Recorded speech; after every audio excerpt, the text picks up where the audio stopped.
say hello to the 2020 Tata Harrier. Now, it does not look new because that's the one thing Tata Motors did not need to fiddle around with. The styling always looked great on the Harrier and continues to look great. But it gets those two things that it should have got right at the start. Now it has a higher horsepower engine, 170 horsepower, and finally it gets an automatic gearbox. How does it drive? Well, hang on. Subscribe to the channel, click the bell icon. Done that? Now let's find out.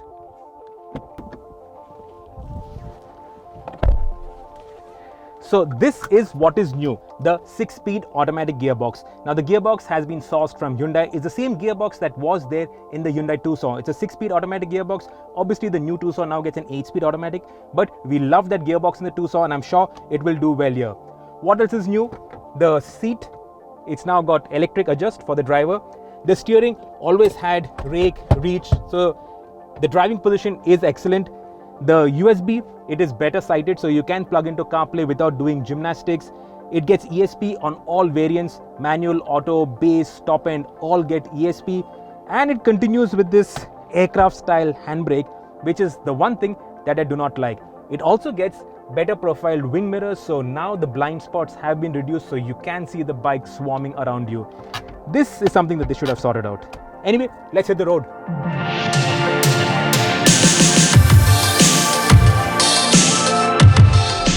The Tata Harrier is not an off-roader, it's only front-wheel drive, even though it has this terrain mode button over here that is purely for the engine mapping.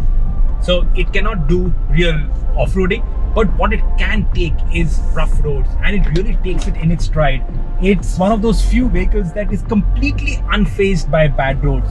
So you see a bad patch of road and you can just drive it flat out over that. And I think that is one of the key attributes of the Harrier, a key selling point, because on the Indian highways, you never know when a pothole, you never know when a speed breaker is going to come up. And with the Harrier, you can be safe in the knowledge that nothing is going to happen either to your car or to your passengers. So how does the 170 horsepower engine drive? Well, you step on it and it goes quite well. Honestly, for a vehicle of this size and positioning, you don't really need, nor would you ask for more. The gearbox is not as quick as the twin clutch, obviously, but in terms of the responses, it is again well suited to the car, and the best part is it does not really squeeze in a lot of power from the engine. So even with the automatic gearbox, this feels like a proper 170 horsepower engine. It feels powerful enough. You even get a bit of torque steer on the steering wheel.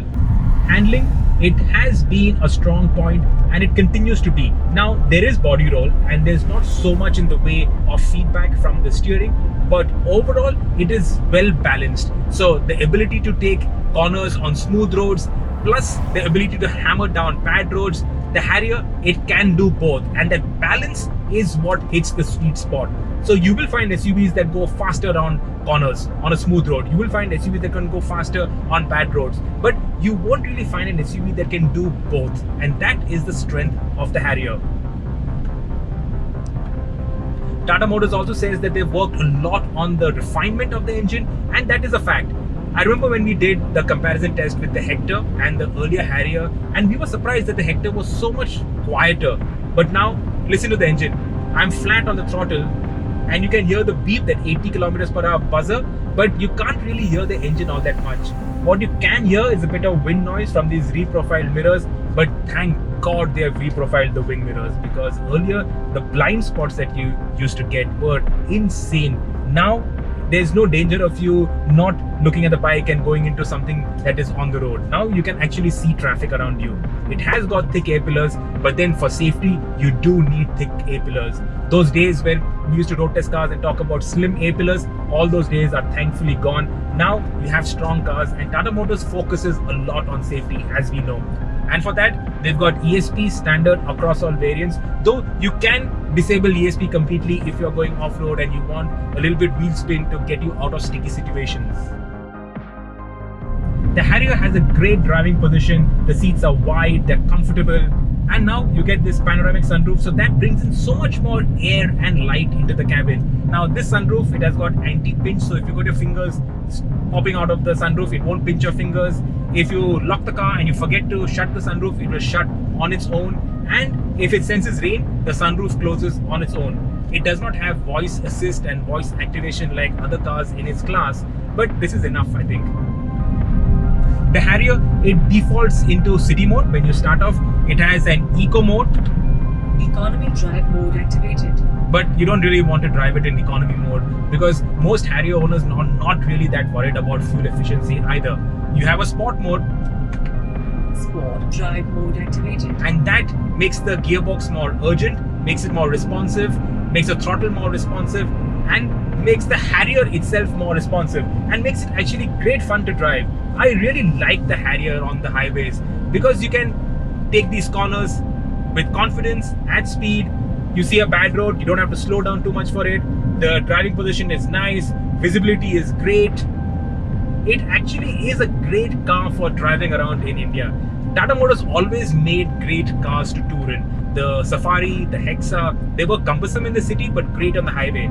With the Harrier, they have sorted out the city cumbersomeness part but have retained the great aspect on the highway. And I really like it. This is one of those cars that I would love to live with for a year. My next long-term car, I think, is going to be a Harrier. Imagine me saying that next long-term car from Tata Motors. It just shows how much Tata Motors have progressed. Well done, Tata Motors.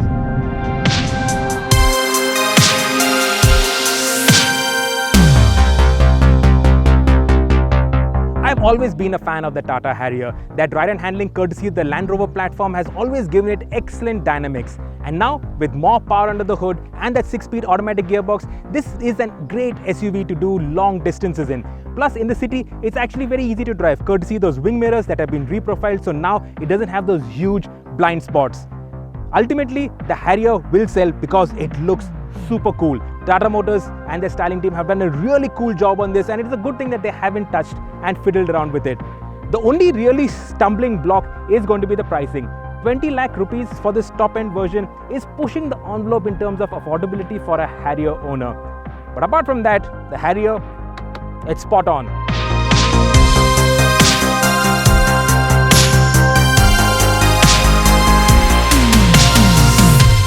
Subscribe to the Evo India channel and hit the bell icon to keep pace with the thrill of driving.